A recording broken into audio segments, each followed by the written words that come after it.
Here's why you play Ixia, the Arc-like outlaw in the Gold Lane.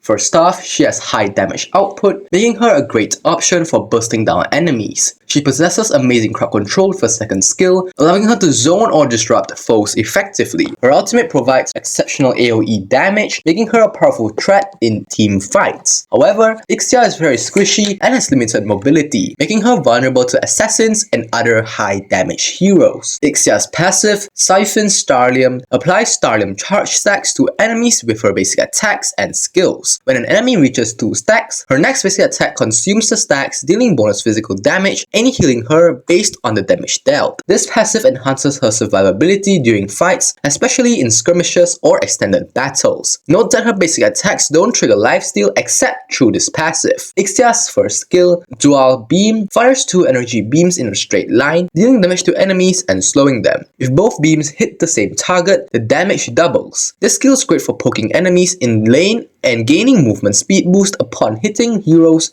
allowing you to reposition or chase effectively. Ixia's second skill, Star Helix, launches a Starlium energy canister that knocks back enemies and pulls those in range to its center line after a short delay. This skill is an excellent crowd control tool, great for disrupting enemy formations or setting up for your ultimate. Ixia's ultimate, Full Barrage, reassembles her weapons into 6 smaller ones that enter a special state for 4 seconds. In this mode, her basic attacks and skills hit enemies in a wide fan-shaped area, targeting up to 6 units, which prioritizes heroes. This is a powerful ability for team fights, allowing her to deal massive AoE damage and trigger her passive more effectively. You start with her ultimate to maximize her damage output in a safe position. Use the second skill to control enemies, then follow up with the first skill to slow or finish them off. Keep auto-attacking during this sequence to apply her passive for additional healing and damage. Moving on to builds, I usually start with Boots, Corrosion Scythe, Demon Hunter's Sword, Wind of Nature, Blade of Despair, and Malefic Roar. These are the emblems that go along with this build. As for battle spells, Inspire is generally good to boost attack speed and enhance burst damage. Alternatively, Flicker for mobility and repositioning in critical situations. You should max the first skill for consistent damage output and poking, level up the second skill for crowd control, and then upgrade the ultimate whenever available. Positioning is key when playing Ixia. Stay behind your front lines and use the terrain on minion waves to kite enemies effectively. In team fights, activate your ultimate from a safe distance to maximize its AoE potential. Use her second skill strategically to disrupt diving enemies or zone out key targets. Time her first skill to hit multiple enemies or slow down priority targets. Keep an eye on her passive stacks to ensure you're maximizing the damage and healing from Siphon Starlium. And lastly, always be aware of enemy assassins and maintain good map awareness to avoid getting caught out of position.